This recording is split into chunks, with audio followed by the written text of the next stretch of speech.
네, 오늘 우리가 함께 살펴볼 이 마가복음 13장은 특별히 예수님께서 공생의 사역을 마무리하시면서 그리고 이제 십자가의 고난을 앞두고 마지막으로 제자들에게 주시는 그 교훈을 담고 있는 그런 본문입니다. 13장 서두에서 예수님께서 성전 파괴의 예언을 제자들에게 말씀하셨죠. 이것은 제자들에게 매우 큰 충격을 안겨주었습니다. 왜냐하면 그들에게 있어서 성전은 하나님이 임재하시는 너무나도 거룩한 곳이고 그들의 삶과 그들의 신앙의 중심, 그 중심이 되었던 그런 장소이기 때문입니다. 그렇게 충격을 받고 있는 이 제자들에게 예수님은 계속해서 앞으로 일어날 일들에 대해서 구체적으로 계속 설명하고 계십니다. 전쟁과 기근 그리고 지진과 같은 이런 재난들이 이 재난의 징조들이 계속해서 일어날 것이고 또 믿는 자들에게는 환난과 이 박해가 일어날 것이다 라는 것을 계속해서 알려주시고 미리 경고하고 있습니다. 여러분, 예수님의 이 말씀을 듣는다고 한다면 이러한 상황 속에서 우리가 소망을 발견할 수 있을까요? 그러나 아이러니하게도 예수님께서 이 말씀하시는 이 모든 내용들은 우리에게 소망의 메시지를 주는 그런 말씀입니다. 이것은 예수님의 이 예언이 반드시 이루어질 것을 또한 나타내 보여주고 있는데요. 이 모든 재난의 징조와 그리고 또 성전 파괴의 이 예언이 성취가 된다는 것은 궁극적으로 예수님께서 메시아이심, 참된 하나님이시다. 예수님이 정말 우리를 구원하시는 구원자다라는 이 사실을 확증해주고 상징적으로 보여주는 그런 사건으로 우리에게 예수님께서 나타내주고 있는 것이기 때문입니다. 그때 예수님께서 다시 오실 때에는 하나님의 권능과 영광을 가지고 올 것이고 흩어져 있던 당신의 택한 백성들을 다 예수님께로 모으셔서 그리고 그들을 구원하시고 또 영원한 그 하나님의 나라를 이루어 가실 그 소망을 우리에게 보여주고 있는 그러한 내용을 담고 있는 본문입니다.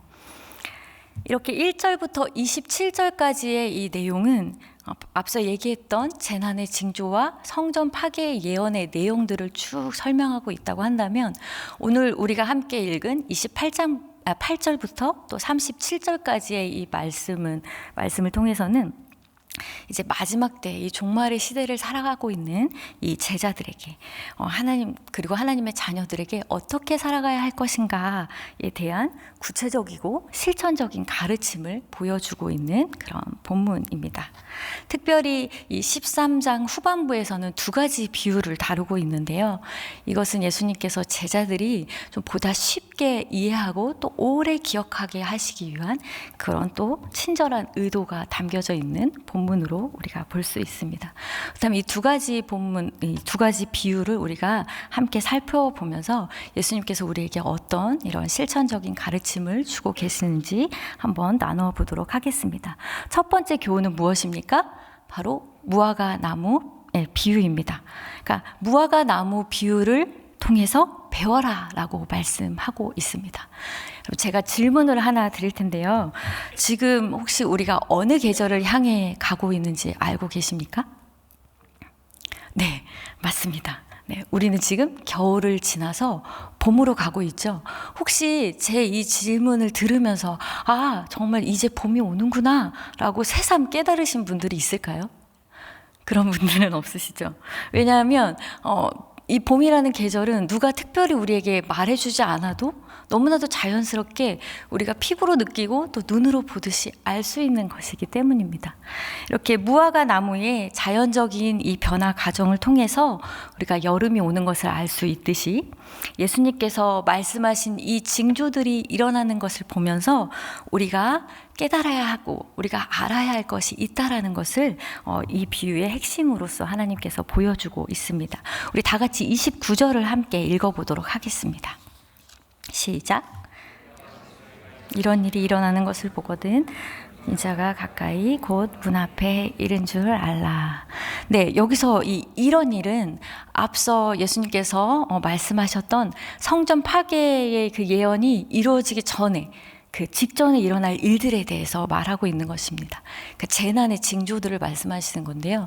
이 징조가 일어나는 것을 너희가 보거든 곧 인자가 문 앞에 이른 것을 알라라고 말씀하고 계십니다. 여러분, 인자가 문 앞에 이르렀다는 것은 무슨 의미일까요? 단순히 그 문자적으로 물리적인 그 예수님의 재림을 이야기하고 있는 것은 아닙니다. 더 깊은 영적인 의미를 담고 있습니다. 아까 앞에서 제가 잠깐 말씀드렸던 것처럼 결국은 이것은 예언되어 있는 그 성전 파괴가 임박했다라는 것을 보여주고 있는 것인데요. 그것은 곧 무엇이었죠? 성전 파괴가 성취된다는 것은 바로 예수님께서 메시아임을 확증해주는 그런 내용이라고 말씀드렸습니다. 그러니까 예수님이 곧 메시아가 되심을 확증하는 이런 사건들이 우리에게 임박했다라고 다시 한번 이 예언의 말씀을 통해서 우리에게 확인시켜주고 있는 그런 내용입니다. 예수님이 계속해서 말씀하실 때 이 일들이 이 세대 안에 다 일어날 것이다 라고 말씀하고 있습니다. 이 세대를 우리 예수님의 세대를 보고요.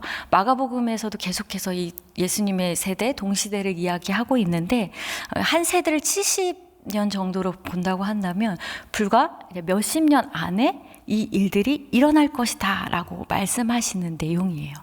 네, 이 일들이 실제로 일어났을까요? 네. 그 시대에 주 70년에 로마군에 의해서 이 예루살렘 성전이 파괴되는 것이 역사적인 사건으로 기록되었습니다. 이것은 예수님의 말씀이 반드시 이루어지고 있음을 또 보여주는 것이죠. 지금도 마찬가지입니다. 이전에 또 예수님의 이렇게 말씀이 이루어졌듯이 지금도 예수님의 말씀을 이루어지고 있고 앞으로도 예수님의 말씀은 이루어질 것입니다. 이렇게 예수님께서 천지가 없어질지라도 이 모든 세대가 지나갈지라도 예수님의 말씀은 사라지지 않는다라고 말씀하시면서 예수님 자신의 이제 그 말씀의 권위를 드러내주고 있는 그런 본문이기도 합니다. 이렇게 예수님은 이 징조를 통해서 제자들에게 이 모든 예언의 성취가 임박했다라고 말씀하시면서 깨어있을 것을 교훈하고 있습니다. 성도 여러분, 우리가 살아가고 있는 지금 이 시대에도 이렇게 말씀하고 계시는 이 재난의 징조들이 계속해서 나타나고 있지 않습니까? 우리가 지금 이 자리에서는 일어나고 있지 않지만 먼 나라에서 계속해서 일어나고 있는 전쟁과 그리고 우리가 함께 겪었던 수많은 질병들 그리고 또 계속해서 일어나고 있는 기독교에 대한 이런 박해들을 보면서 우리는 이것을 그냥 단순한 사건으로 이해할 것이 아니라 이것이 또 하나님의 약속의 말씀을 기억하면서 우리가 봐야 할 이 세상의 흐름을 우리가 영적인 눈으로 또한 이게 바라봐야 할 그런 의미가 있는 말씀이다라고 또한 이해할 필요가 있다는 것이죠. 우리의 어떤 기준으로 바라보지 않고 하나님의 말씀의 권위 앞에서 우리가 이 모든 시대들을 바라보면서 또 순종할 수 있는 그런 분별력이 우리 모두에게 필요한 것입니다. 앞에 14절 이후의 말씀에 보면 예수님께서 멸망에 가증한 것이 보이면 즉시 산으로 도망하라라고 말씀하셨습니다. 그런데 사실 유대인들에게 이 산으로 도망하라라고 하는 이거는 굉장히 좀 치욕스러운 일이었죠. 예루살렘 성전이 그들에게는 어떤 의미였는지 우리가 알고 있음을 생각할 때 그런데 이제 이 예언의 말씀이 과거에도 비슷한 그 맥락으로 이루어졌었습니다. 그런데 이제 미래에도 이 일들이 이루어질 것이다 말씀하고 있어요. 그리고 이 예언이 어떻게 성취되었습니까? 이 말씀에 순종하는 자들은 하나님의 그 보호하심의 은혜를 받았지만 이 예루살렘과 성전을 지키는 것이 이것이 하나님의 뜻을 따르는 것이고 이것이 내가 정말 하나님을 지키는 것이다 라고 생각하고 자신의 그 성전 신앙을 고수하던 그런 사람들은 결국은 비극적인 결말을 맞이하게 됩니다. 생각해보면 이 하나님의 말씀에 우리가 순종할 수 있는 것들, 그 기꺼이 순종할 수 있는 것들도 참 많은 것 같아요. 저는 개인적으로 그렇게 생각을 합니다. 그러나 이제 이것이 문제죠. 포기할 수 없는 그런 어떤 가치나 내가 진짜라고 믿고 있는 그런 잘못된 신념들, 그것들이 말씀과 부딪힐 때입니다. 이럴 때 우리는 말씀과 나의 신념 사이에서 고민하게 됩니다. 그리고 우리의 생각과 이 하나님이 인도하심이 다를 때 어떻게 해야 될까요? 근데 오늘 본문의 말씀을 통해서 우리가 알 수 있듯이 이 하나님의 생각 그리고 나의 생각이 하나님의 생각과 다르다 할지라도 이 하나님의 말씀에 우리가 권위를 인정하고 그 말씀을 기억하며 순종하려는 자세가 매우 중요합니다. 이 역사적인 사건은 그것을 잘 보여주고 있습니다. 이 무화과 나무의 비유는 이 징조를 통해서 우리가 알아야 할 그것들을 강조하시고, 그렇기 때문에 너희가 깨어 있어 그것을 알고, 그러니까 예수님께서 그 메시아 되심을 알고 기억하며 소망을 갖게 하십니다. 특별히 이 말씀은 세상이 곧 끝날 것만 같았던 이 고난을 가진 자들에게는, 그리고 두려움을 가진 자들에게는 참된 위로의 말씀이 되었을 것입니다. 그리고 그 약속을 기다리면서 미혹에 빠지거나 또 휩쓸리지 말고 신실하게 예수님의 말씀을 따라 깨어있을 것을 권면해 주시는 그 예수님의 마음이 담겨 있는 그런 본문입니다. 우리 32절을 계속해서 읽어보도록 하겠습니다. 시작. 하늘에 있는 천사들도 아들도 모르고 아버지만 아시느니라. 예수님께서 한 세대 안에 이 모든 일들이 다 일어날 것이다 라고 앞서서 말씀하셨는데요. 이어지는 본문에서는 그날과 그때는 아무도 모른다 라고 말씀하고 그것을 강조하고 있습니다. 하늘의 천사들도 심지어 예수님 자신도 그것을 모르고 오직 아버지만 아신다라는 표현을 통해서 이 모름에 대한 강조를 더욱더 부각시키고 있는데요. 만약에 여기서 말하고 있는 이 그날과 그때가 앞서 예수님께서 계속 말씀하셨던 이 성전 파괴의 예언을 가리킨다고 한다면 예수님의 말씀이 뭔가 앞뒤가 맞지 않는 그런 내용이 되는 것이죠. 근데 오늘 이 본문 32절부터의 내용이 그날과 그때를 우리가 예수님의 재림에 대한 이야기로 우리가 본다고 한다면 그 예수님의 재림으로 볼 때에는 이 내용이 말씀이 연관성을 가지게 됩니다. 그리고 이것을 앞의 내용은 우리가 예수님께서 알에 대해서 강조하고 있고 뒤의 내용은 모름에 대해서 이야기를 하고 있는데, 이 대조되는 이 내용을 약간 이제 문학적인 구조로 우리에게 연결하시면서 어떠한 교훈을 우리에게 보여주고 있는 것을 우리가 찾아볼 수 있습니다. 이 세상은 우리가 알 수 있는 것 그리고 알 수 없는 것이 공존하고 있는 세상이죠. 우리가 알 수 있는 것이 있다면 무엇입니까? 예수님께서 자연을 통해서 그리고 또 성경 말씀을 통해서 우리에게 하나님의 뜻과 어떤 계획들을 보여주시고 계시하신 것들이 있죠. 그렇지만 동시에 이 하나님의 주권적인 어떤 영역에 대해서는 그 하나님의 주권적인 영역 안에 감추어진 것들도 있습니다. 중요한 것은 이 둘을 구분하는 지혜를 갖는 것입니다. 우리는 주님께서 알려주신 것들 그리고 이 성경 말씀을 통해서 우리에게 계시된 하나님의 뜻과 이 계명들에 대해서만큼은 깨어 있어서 또 적극적으로 알고자 하는 태도를 가지고 또 순종하는 태도를 가져야 합니다. 이 하나님의 사랑 혹은 이웃을 사랑하는 것, 또 거룩한 하나님의 말씀을 지키는 것, 또 기도와 전도의 사명 등 성경 말씀을 통해서 우리에게 계속해서 힘써 알아서 행하도록, 그렇게 순종하도록 말씀하시는 영역들이 있습니다. 그런데 반면에 아까도 말씀드렸지만 주님께서 감춰 주신 것들, 특별히 오늘 이 그날 그때를 말하면서 예수님의 재림의 날과 때에서는 지나치게 궁금해하거나 알려고 하거나 추측하지 말라는 것입니다. 도리어 우리 주님이 언제 오실지 우리가 알 수 없기 때문에, 아무도 알 수 없기 때문에 우리가 그때를 알려고 하기보다는 언제든지 오실 수 있는 주님을 기다리면서 그저 맡겨진 일상의 자리에서 우리가 항상 신실하게 살아야 한다는 것을 보여주고 있습니다. 이것이 우리에게 깨어있음의 의미를 전달해주는 그런 내용입니다. 계속해서 예수님께서 이 타국으로 가는 주인의 비유를 통해서 이 깨어있는 삶을 그렇다면 우리가 구체적으로 어떻게 살아야 하는 것인가에 대해서 말씀해 주고 있습니다.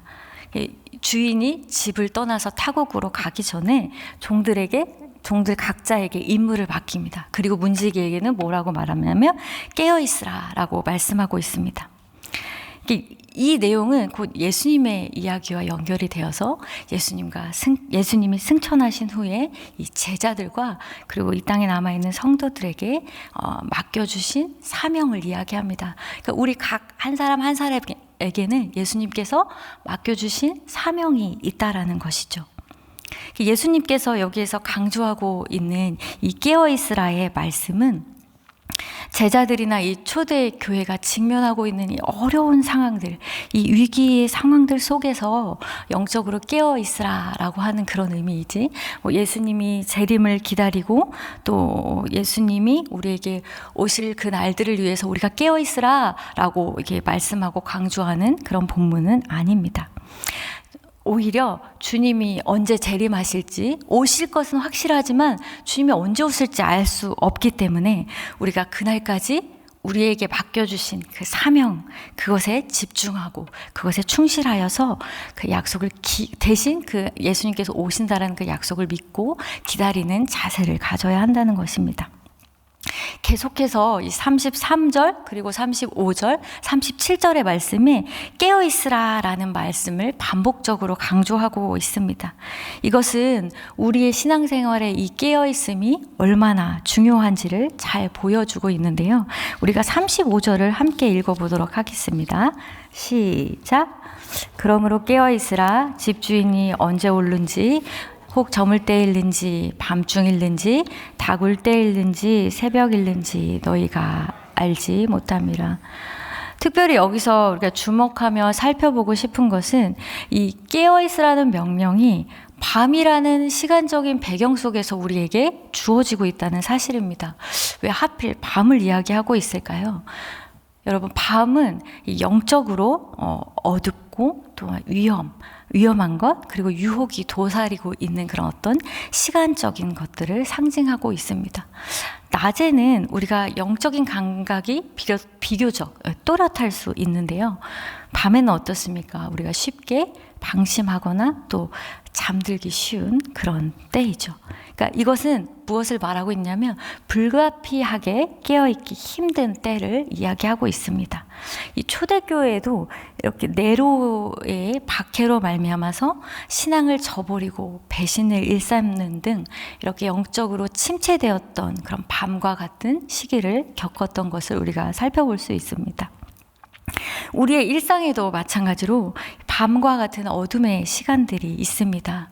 우리를 영적으로 침체되게 만드는 수많은 그런 어둠을 우리의 일상에서 만나며 살아가게 됩니다.